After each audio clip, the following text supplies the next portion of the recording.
Bienvenidos al podcast de Comunidad Cristiana Bíblica Guayaquil, donde escucharás el Sermón de la Semana. Si quieres conocer más de nuestra iglesia, te invitamos a seguirnos en nuestras redes como Alianza CCBG. Oramos al Señor para que el mensaje de hoy hable directamente a tu corazón y traiga luz a tu vida.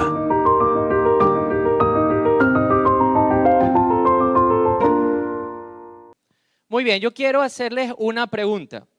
De los que están aquí, ¿a cuántos les gusta esperar? A ver, ¿a cuántos les gusta esperar? De hecho, como estamos en la época de Navidad, yo recuerdo que lo que uno más esperaba era como el 25 en la mañana. Uno iba, en mi caso, a la casa de la abuela, nos reuníamos la familia, pero el 25 en la mañana era como que, bueno, aquí sí voy a dar una mala noticia para los niños. Papá Noel no estaba presente, eran los papás. Así que bueno, disculpen si dañé algún corazón. Ya saben, muy bien, entonces no hay ningún problema. Pero uno tenía esas ansias y a veces no se esperaba y trataba de mirar por la ventana o algo para ver qué regalo supuestamente estaba debajo del árbol. Y yo me he dado cuenta que no es un don del ser humano el esperar, ¿verdad? Yo he visto varias formas de esperar. Yo admiro a mi esposa porque ella espera de manera diligente. Ayer le tocó irse al cine con nuestra hija a ver una película de dibujos animados que ella no quería ver, dura como 3 horas y media.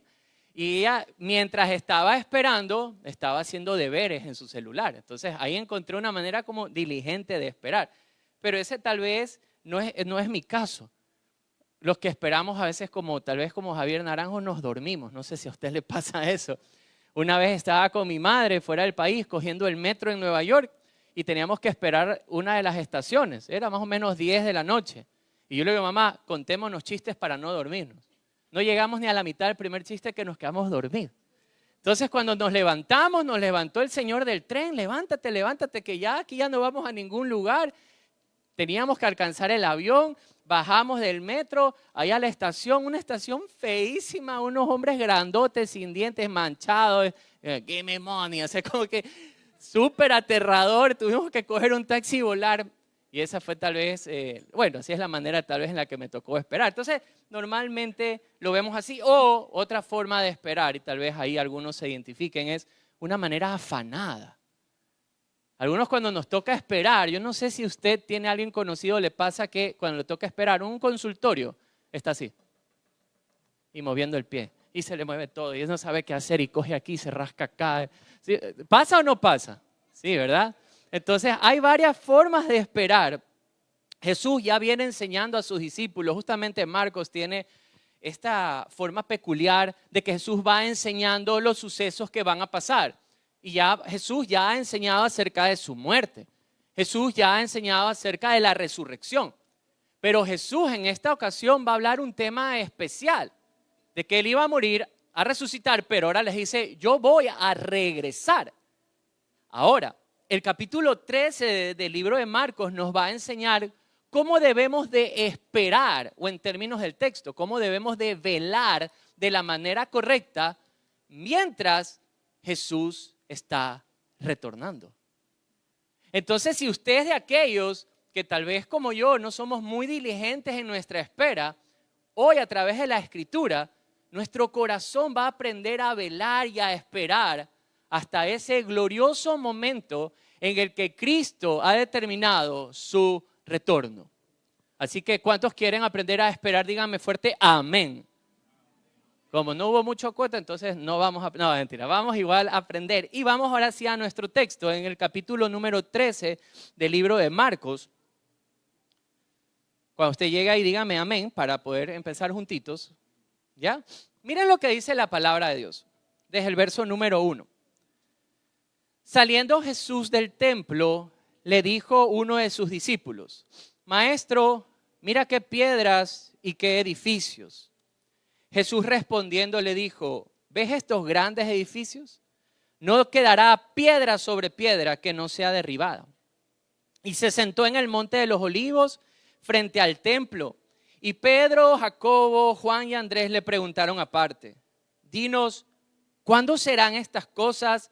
¿Y qué señal habrá cuando todas estas cosas se hayan de cumplirse?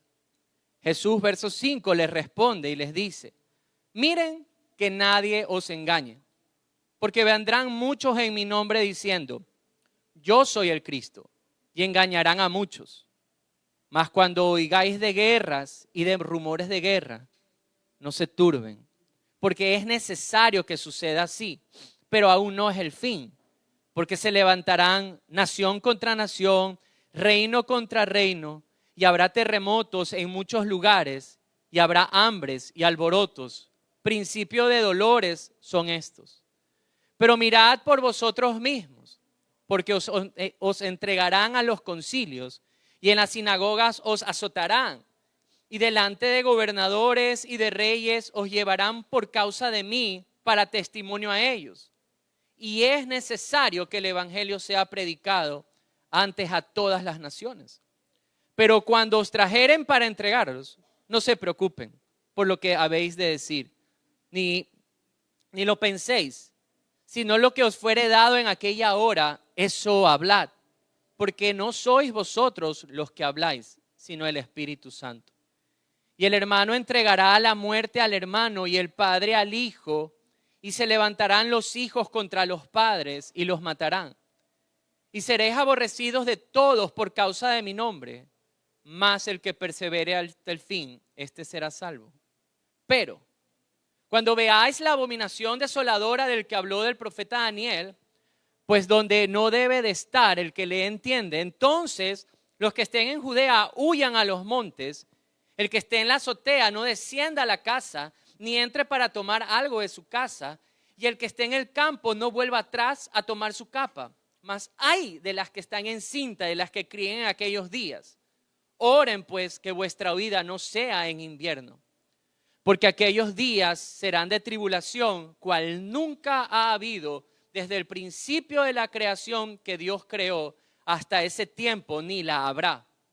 Y el Señor, si el Señor no hubiese acortado aquellos días, nadie sería salvo.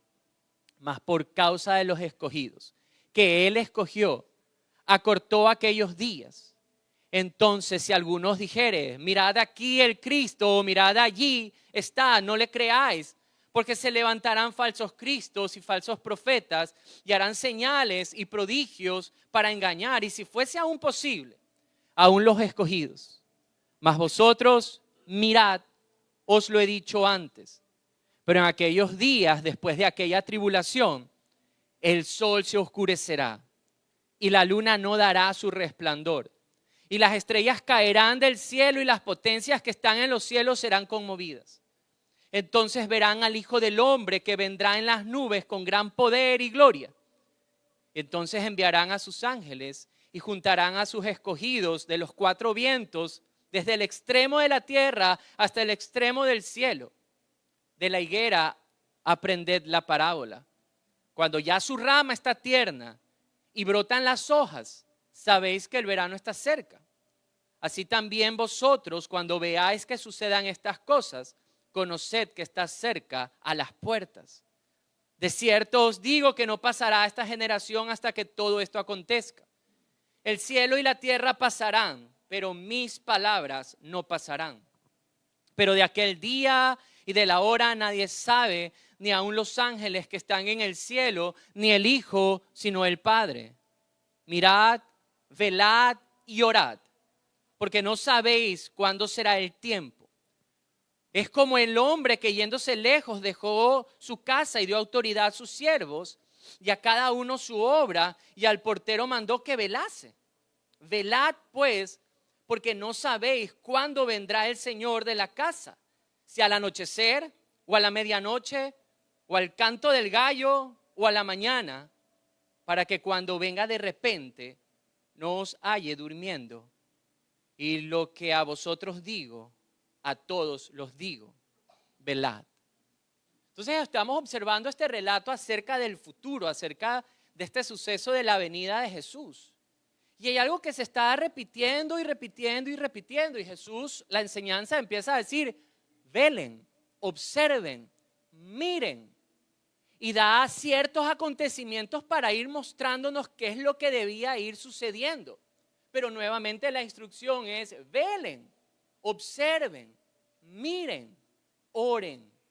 Entonces, si el Señor está hablando sobre este tiempo, es porque definitivamente los seres humanos no sabemos cómo esperar. Como les contaba en la introducción, algunos esperamos como con afán, ¿qué irá a pasar? Otros, en cambio, como me pasó a mí, nos quedamos dormidos. Simplemente es como que, un día vendrá, entonces me quedo dormido. Pero Dios está buscando aquí algo diferente, diligencia, en la forma en la que esperamos. Así que vamos a hacer ciertas divisiones como para ir observando nuestro texto. Y lo primero que Jesús les va a enseñar o nos va a enseñar a nosotros es que debemos de velar sin distracciones. Aquí tal vez el 50% de la audiencia está pensando, ¿qué voy a comer después del culto? Sí, ¿verdad? Ahí está. Otros tal vez estarán distraídos con lo que tiene que hacer el día de mañana o con la cena que tiene que prepararlo. Queridos hermanos, nuestra naturaleza a veces nos guía a eso, a distraernos. Y de hecho, salud, los primeros versículos del 1 al 4 nos enseña algo increíble. Los discípulos de Jesús le dicen a Jesús, mira esas piedras, mira ese templo. La belleza del templo era lo que tal vez estaba cautivando la mirada de sus discípulos. Y es que normalmente nosotros nos distraemos con cosas terrenales. Y esa distracción es la que quita esa espera de los eventos que Dios está prometiendo.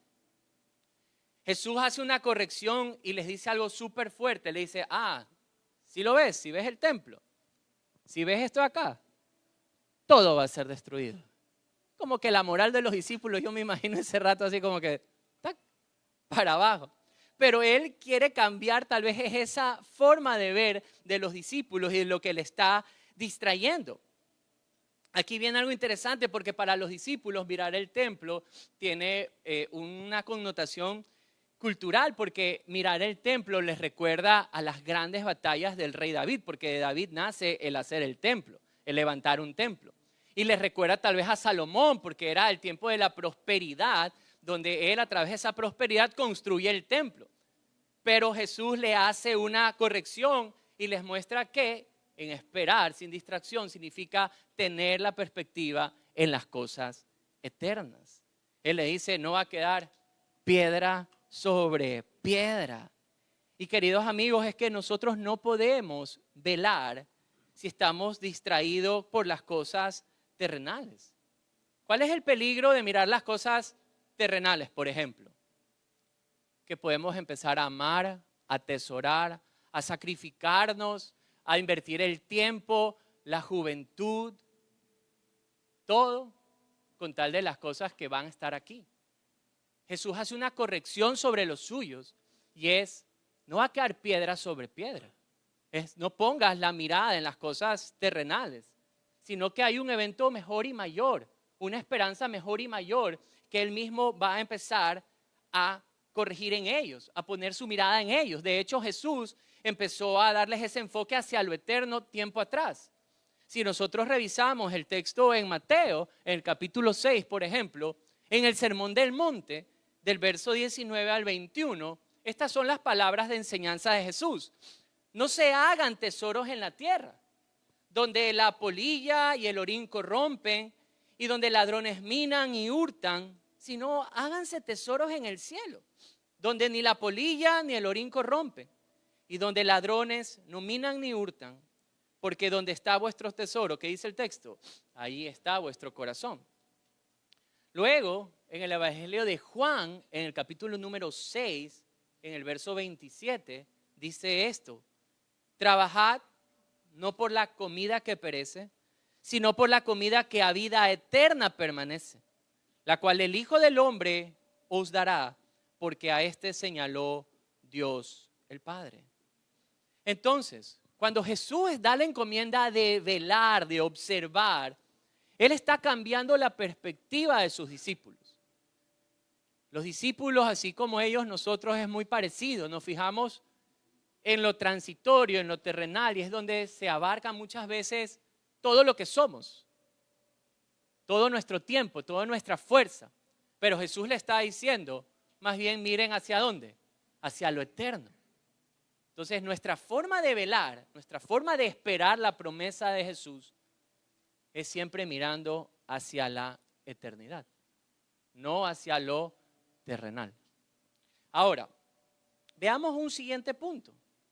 ¿Qué más le enseña Jesús acerca de velar, de estar pendiente, de tener cuidado acerca de la venida de Jesús?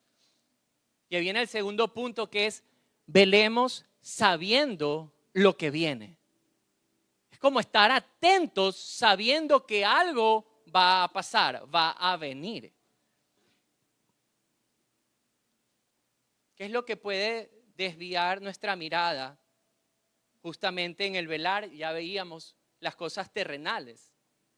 Pero también sabían que las dificultades terrenales pueden como que quitar nuestra mirada de las cosas eternas. Les doy un ejemplo. Nosotros nos podemos alejar de las promesas eternas cuando hay temor en el corazón. O no solamente cuando hay temor, sino cuando hay desánimo. Jesús empieza a decirle todos los eventos que tenían que pasar. Y si nosotros empezamos a observar cada evento, podríamos terminar desanimados, porque Jesús literalmente les está diciendo, queridos discípulos, estas cosas van a pasar. Y empiezan a narrar evento tras evento tras evento. Y esos eventos difíciles a cualquier persona podría desanimar. Revisemos un poco los eventos que Jesús estuvo diciendo.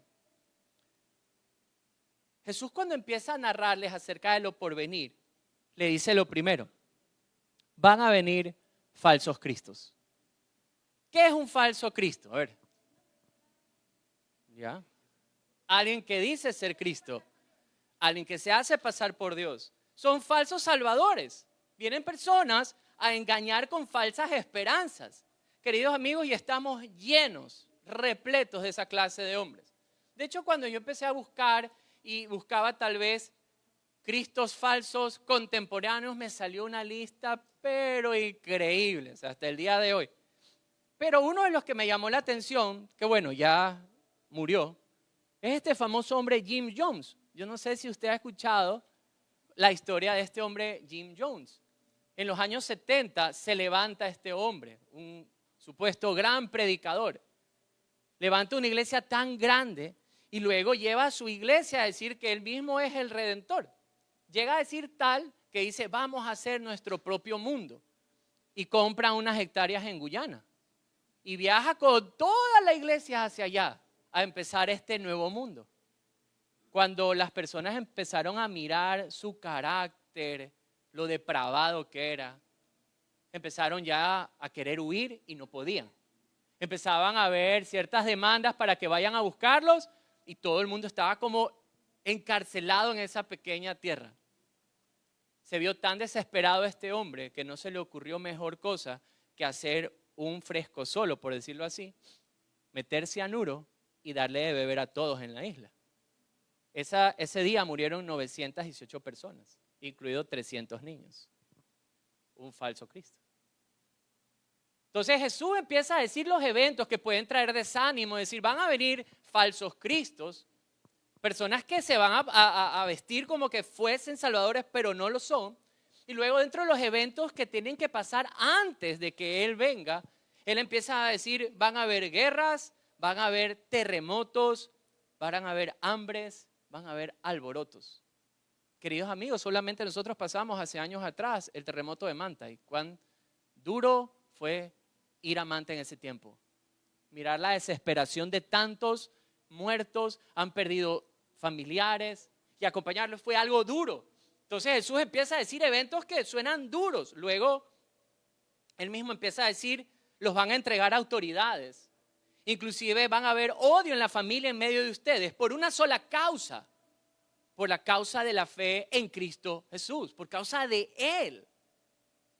Entonces todos estos eventos suenan como desanimadores, no sé si está bien hecho el término, pero son cosas que pasan. Yo recuerdo un amigo mío, se llama Peng Xiang, chino, bueno, se nota por el nombre, ¿no?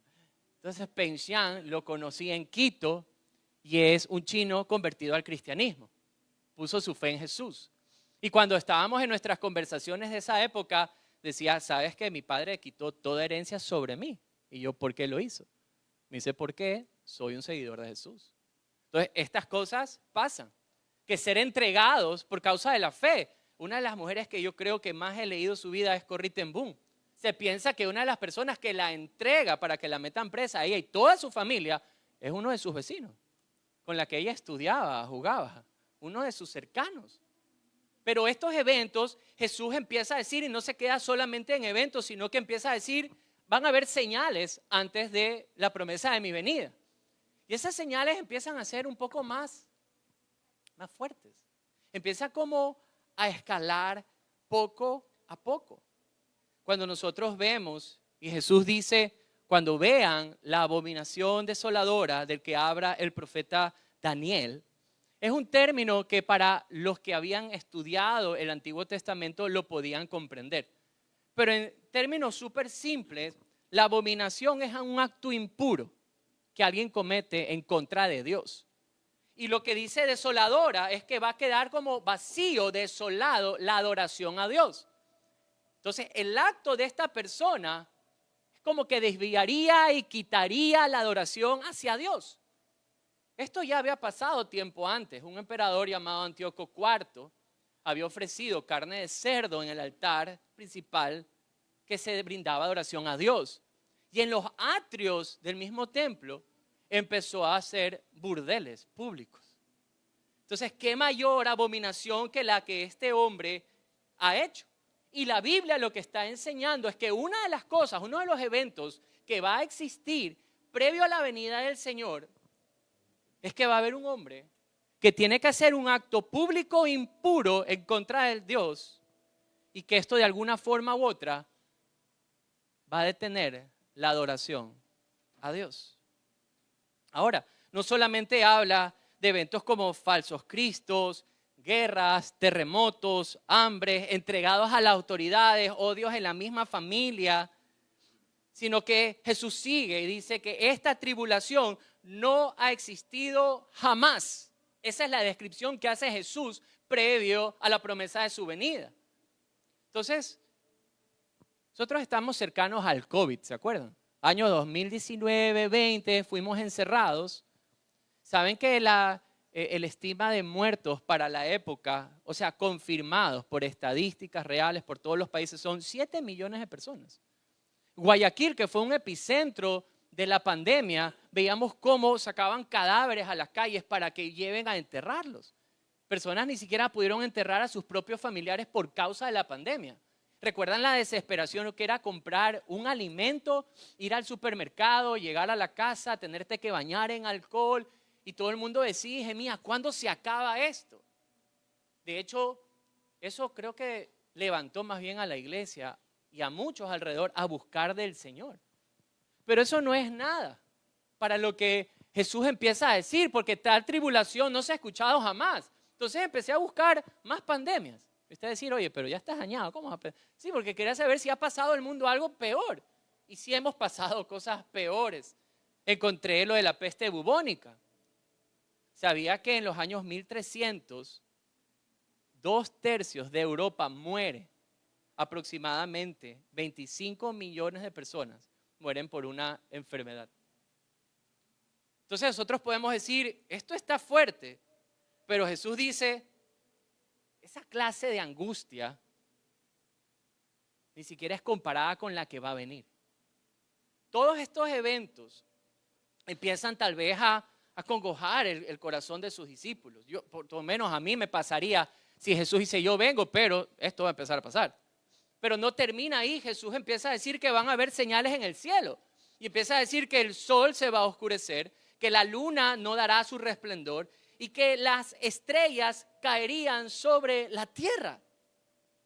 Yo no sé usted, pero a mí me gusta mucho ver películas. Y tal vez si a usted le gustan las películas, yo le voy a dar ciertas películas medias trágicas para que veamos. Hay una película que se llama 2012. 2012, mírense. Ya algunos están anotando ahí. No sé si estará en Netflix, ¿no? Pero 2012 es una película apocalíptica, de ver cómo la tierra se va a destruir, o si no, el día después del mañana.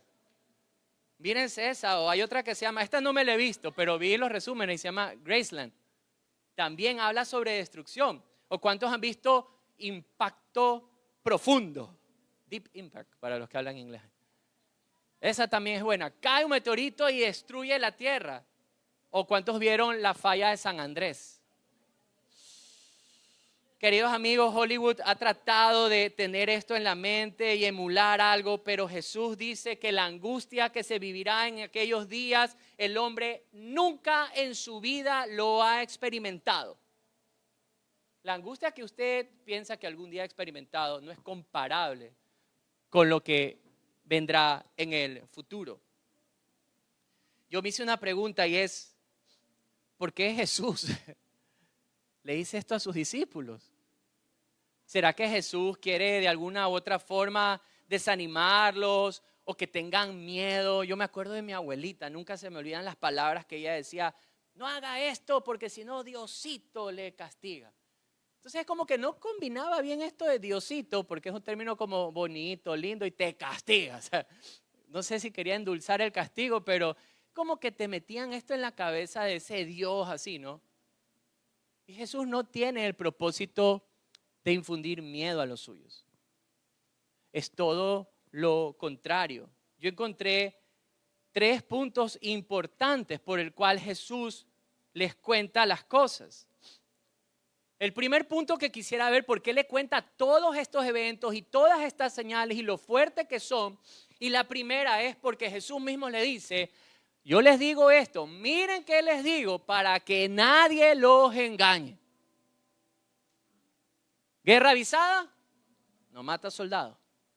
Jesús le está diciendo, todas estas cosas les cuento y miren que se las he dicho para que nadie los engañe. Porque queridos amigos, la información, el conocimiento y especialmente de las cosas del futuro son vitales.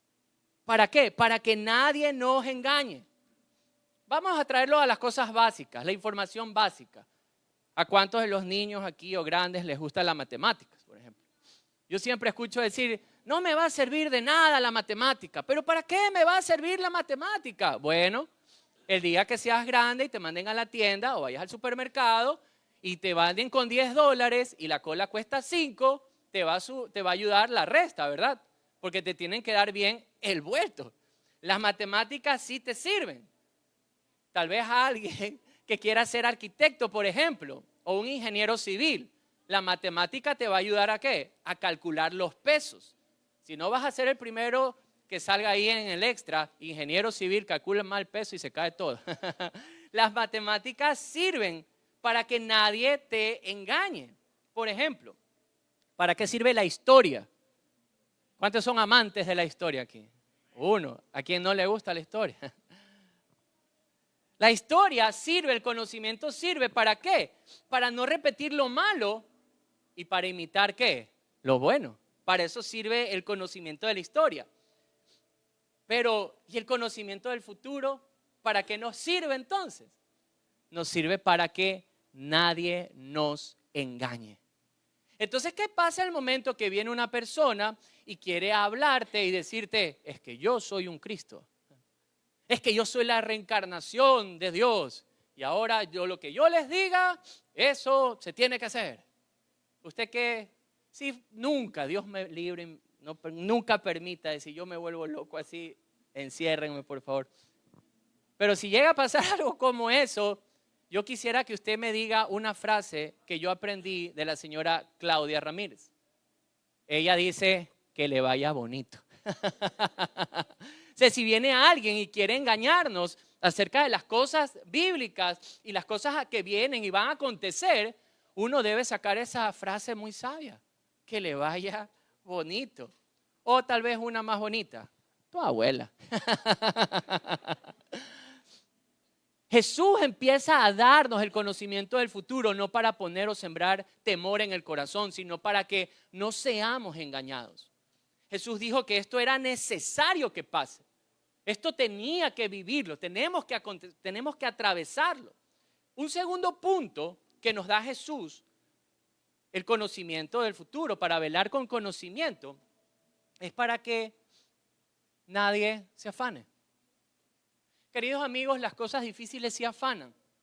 Las personas miren, cuando ahora fue el último tiempo de votación, literalmente, por lo menos en el sector en el que nosotros trabajamos, algunos de los clientes que conversaban conmigo detenían sus compras. Y decían, no, no te voy a comprar. Y yo, ¿cómo así? El producto es bonito, tiene un buen precio, ¿cómo así no vas a comprar? Porque no sé quién va a quedar de presidente. Quedaba tal o cual presidente y decían, ahora sí. Porque es como que se aliviaron de todas estas cosas. Entonces, estaban esperando afanados a que sucediera algo. Pero Jesús nos da el conocimiento de las cosas por venir para que no estemos afanados. ¿Por qué? Porque ya sabemos lo que va a pasar. ¿Sí se ha dado cuenta que el hombre siempre tiene este deseo de conocer el futuro? ¿Cuántos se vieron Volver al Futuro? La 2 es mi preferida. Donde Marty McFly viaja a, creo que era 21 de octubre de 2015 creo que es. Ya, 2015. Viaja al 2015 donde supuestamente los carros volaban y eso. Bueno, nunca pasó ya. Hasta el día no pasó. Pero solamente es algo que está en el hombre, el deseo de saber cuál va a ser su futuro. Si no, ¿por qué existe el horóscopo, por ejemplo? El horóscopo no es algo que bajó del cielo. No, es lo que se inventó el hombre. De hecho, nosotros tenemos a alguien cercano que un día trabajó en un periódico y era la persona que escribía el horóscopo. Entonces decía, bueno, a los Géminis creo que son, no sé, no me acuerdo ya. Acuario ya. A los Acuarios, hoy día te encontrarás a la mujer de tu vida, pero peínate bien, al lado derecho, para que la línea no sepa. ¿Y qué hacía? Entonces me peino al otro lado porque mi futuro me dice esto. O prácticas súper serias de buscar brujos y cosas como estas, porque el corazón del hombre es como que quiere saber el futuro, pero el futuro ya está dicho en la palabra de Dios. Y Jesús se las da a conocer, ¿para qué? Para que usted pueda caminar relajado en este mundo. Que si se cae un gobierno, ¿cómo tiene que estar usted? Tranquilo. No relajado, tranquilo. Que si hay guerras, ¿qué va a pasar? Tranquilo. Si hay terremotos, tranquilo. O sea, el corazón que ha puesto su confianza en Cristo como su Señor y Salvador va a tender, sí, va a ponerse nervioso. Yo no digo que somos perfectos, por si acaso, para nada. Pero sí nuestro corazón va a tener reposo. ¿Por qué? Ya lo sabemos. Jesús mismo lo ha dicho. Y un tercer punto que encontré de por qué Jesús le dice todas estas cosas es porque mientras espera debe hacer lo que es necesario. Jesús dijo algo increíble en todo este texto. Jesús dijo, y es necesario que el evangelio se predique en todo el mundo. Porque mientras acontecen todas estas cosas, ¿qué pasa? Hay cosas que hacer. La verdad, yo les comenté eso al principio. Yo no soy mucho de esperar así. Yo soy medio esperador desesperado. O sea, mientras espero tengo que, no sé, pues que estar viendo, qué estar haciendo. Y yo cuando veo en cambio a mi esposa y ella dice, no, tranquila, hay que hacer el deber y se pone a hacer el deber. Es como diligente en su espera. Entonces Jesús está mostrándonos que mientras esperamos hay que hacer lo que es necesario. Ahora, Jesús, y este ya sería nuestro tercer punto, nos va a mostrar que debemos de estar velando, perseverando, haciendo lo necesario. Jesús va a apuntar a un evento mayor y mientras ese evento mayor está pasando, nosotros tenemos cosas que hacer. Entonces hay que fijarnos en los imperativos del texto. Y uno de los imperativos justamente es que debería ser predicado, ¿qué cosa? El evangelio alrededor del mundo. Pero ¿de qué se trata el evangelio? ¿Cuáles son las buenas noticias de salvación? Y saben que esto es interesante porque no muchas veces sabemos qué significa el evangelio. Y esto me he dado cuenta porque, por ejemplo, cuando nosotros hacemos alguna clase de bautizo o clase de membresía, hay una pregunta. Y la pregunta es, ¿qué es el evangelio? Y yo he escuchado 1,500, 3,200 respuestas. Y unas de ellas correctas, pero otras tal vez no tan enfocadas. Porque decimos que a veces el evangelio son las buenas noticias. Pero ¿cuál es la buena noticia? ¿Cómo sucedió la buena noticia? No, es que Dios nos va a emparedar y ¿de qué se trata? ¿Cuál es el meollo, el centro del evangelio? Y el evangelio se centra en la muerte y resurrección de Jesús. Jesús lo que está diciendo ahí, ustedes tienen que ir y proclamar acerca de mi muerte y de mi resurrección.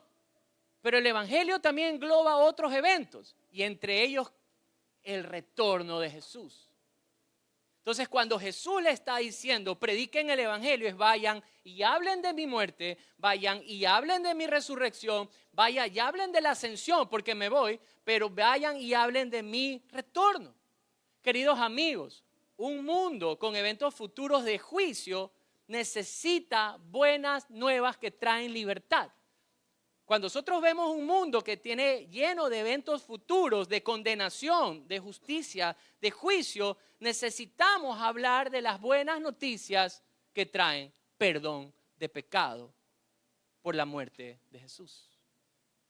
Y aquí viene algo interesante cuando nosotros predicamos el evangelio, porque hay eventos históricos que ya han pasado. Cuando nosotros vamos y predicamos el evangelio, y eso es lo que debemos de hacer mientras esperamos, podemos decir confiadamente a aquel que nos escuche, decirle, la muerte de Jesús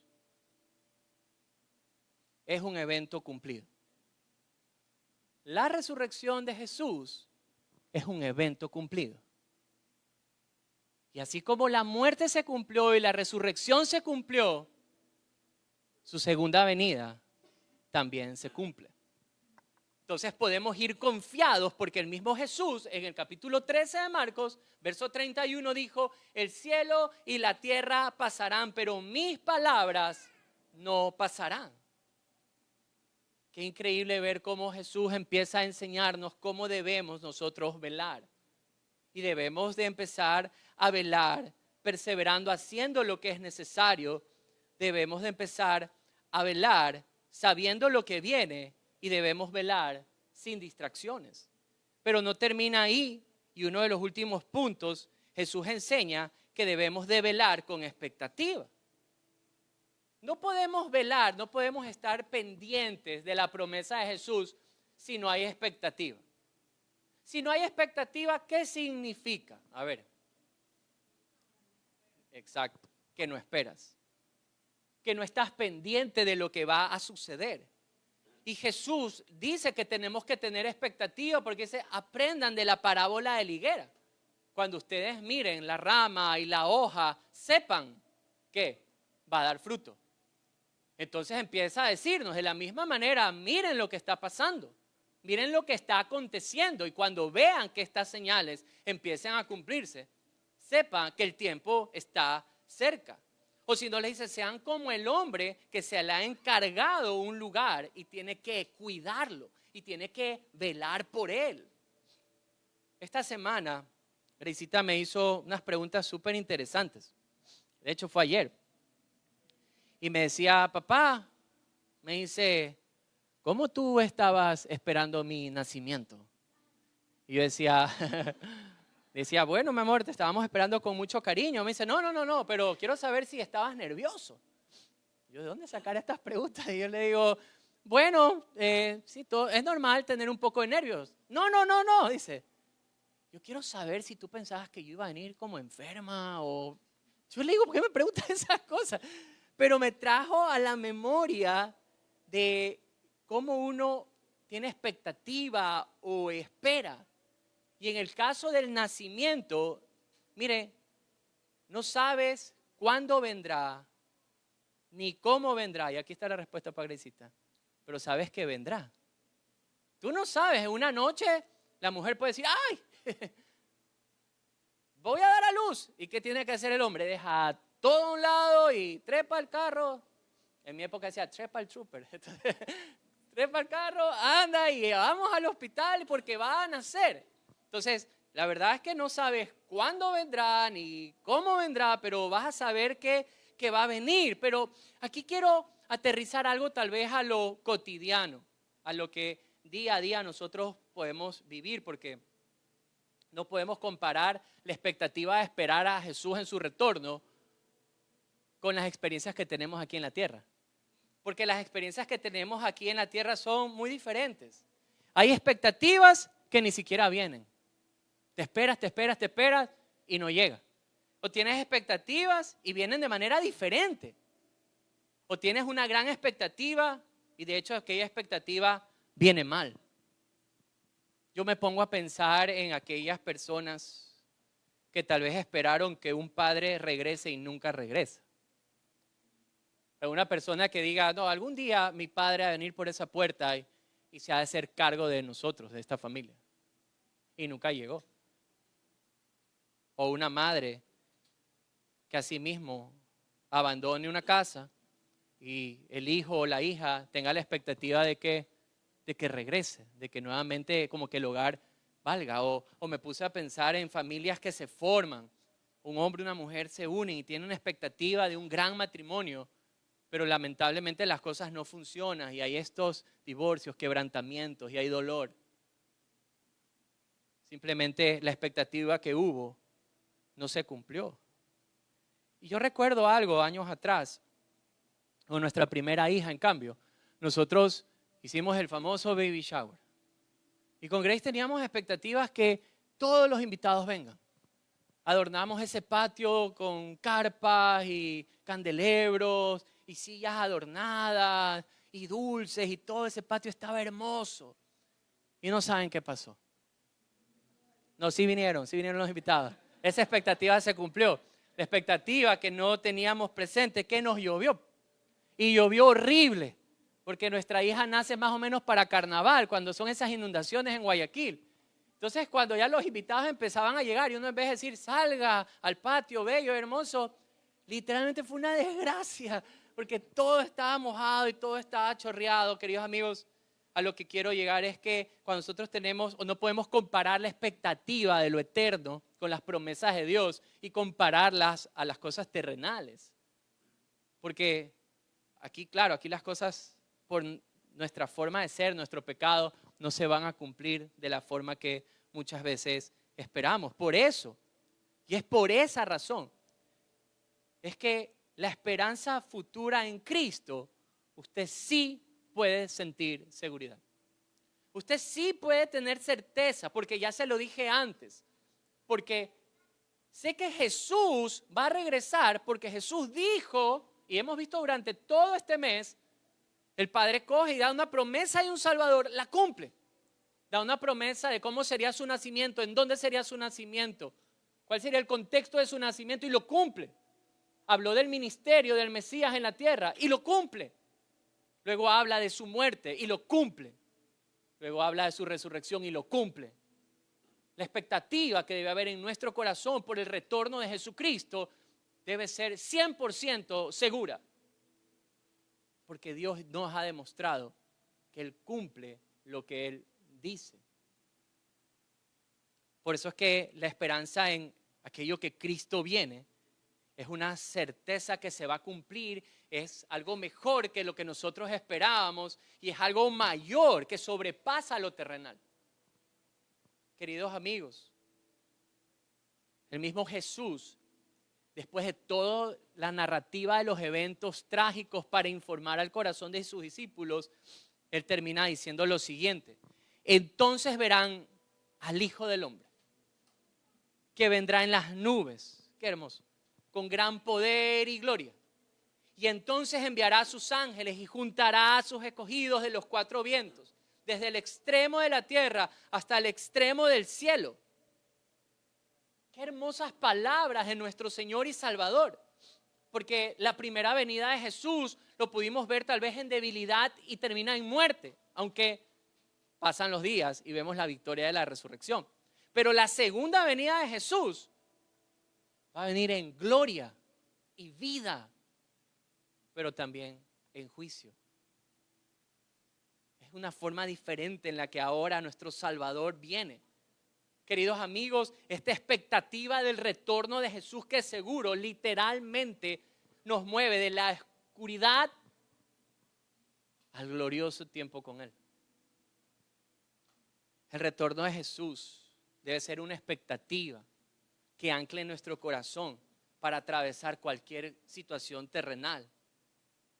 Miren lo que Lucas añade, justamente es un evangelio que es similar al que Marcos lo narra, pero Lucas añade esta información en el capítulo 21, verso 25 al 28, y dice así: entonces habrá señales en el sol, en la luna, en las estrellas y en la tierra. Angustia de gentes confundidas a causa del bramido del mar y de las olas, desfalleciendo los hombres por el temor y la expectación de las cosas que sobrevendrán en la tierra, porque las potencias de los cielos serán conmovidas. Entonces verán al Hijo del Hombre, que vendrá en una nube con poder y gloria. Cuando estas cosas comiencen a suceder, la instrucción es: erguíos, levantad vuestras cabezas, porque vuestra redención está cerca. Qué increíble cómo lo narra Lucas, la descripción tan preciosa que hace. Porque la gente está en oscuridad, está en angustia, y sobre eso nace la luz de la gloria del Hijo del Hombre retornando para tomar de extremo a extremo a los suyos, eternamente con Él. En conclusión, queridos amigos, en Cristo nosotros tenemos esa seguridad de su regreso. Por eso la instrucción es: velen, observen, miren con cuidado, porque el retorno de Jesús es seguro, porque así como Él murió y resucitó, Él vendrá. Yo quisiera animarles, queridos amigos, a que ustedes y yo podamos velar sin distracciones. Velemos y esperemos sin distracciones, sin poner nuestra mirada en lo terrenal, porque lo terrenal distrae. Debemos de velar sabiendo lo que va a acontecer, porque así nadie nos va a engañar y nada nos va a afanar. Velemos, pero velemos haciendo lo correcto, llevando el mensaje de salvación. No nos detengamos de predicar el evangelio. Y si les doy una encomienda, por favor, comiencen en casa. Empiecen con sus hijos, empiecen con sus amigos del barrio, empiecen a hablar a todo aquel que está rodeado en su vida.